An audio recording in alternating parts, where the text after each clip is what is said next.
শুরু করছি আল্লাহর নামে, যিনি পরম করুণাময়, অতি দয়ালু। আপনি এই কিতাবে ইব্রাহিমের কথা বর্ণনা করুন।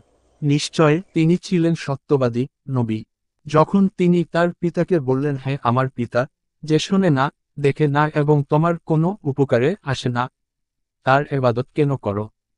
হে আমার পিতা, আমার কাছে এমন জ্ঞান এসেছে যা তোমার কাছে আসেনি, সুতরাং আমার অনুসরণ করো, আমি তোমাকে সরল পথ দেখাবো। হে আমার পিতা, শয়তানের ইবাদত করো না। নিশ্চয় শয়তান দয়াময়ের অবাধ্য। হে আমার পিতা, আমি আশঙ্কা করি দয়াময়ের একটি আযাব তোমাকে স্পর্শ করবে, অতঃপর তুমি শয়তানের সঙ্গী হয়ে যাবে। পিতা বলল, যে ইব্রাহিম, তুমি কি আমার উপাস্যদের থেকে মুখ ফিরিয়ে নিচ্ছ? যদি তুমি বীরত না হও, আমি অবশ্যই প্রস্তরাঘাতে তোমার প্রাণনাশ করব। তুমি চিরতরে আমার কাছ থেকে দূর হয়ে যাও। ইব্রাহিম বললেন, তোমার উপর শান্তি হোক, আমি আমার পালনকর্তার কাছে তোমার জন্য ক্ষমা প্রার্থনা করব। নিশ্চয় তিনি আমার প্রতি মেহেরবান। আমি পরিত্যাগ করছি তোমাদেরকে এবং তোমরা আল্লাহ ব্যতীত যাদের ইবাদত করো তাদেরকে, আমি আমার পালনকর্তার ইবাদত করব। আশা করি আমার পালনকর্তার ইবাদত করে আমি বঞ্চিত হব না। অতঃপর তিনি যখন তাদেরকে এবং তার আল্লাহ ব্যতীত যাদের ইবাদত করত তাদের সবাইকে পরিত্যাগ করলেন, তখন আমি তাকে দান করলাম ইসহাক ও ইয়াকুব এবং প্রত্যেককে নবী করলাম।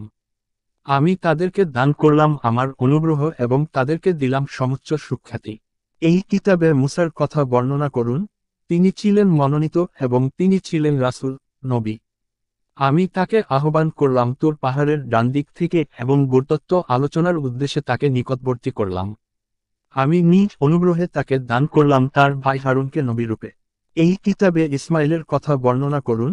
তিনি প্রতিশ্রুতি পালনের সত্যাশ্রয়ী এবং তিনি ছিলেন রসূল, নবী।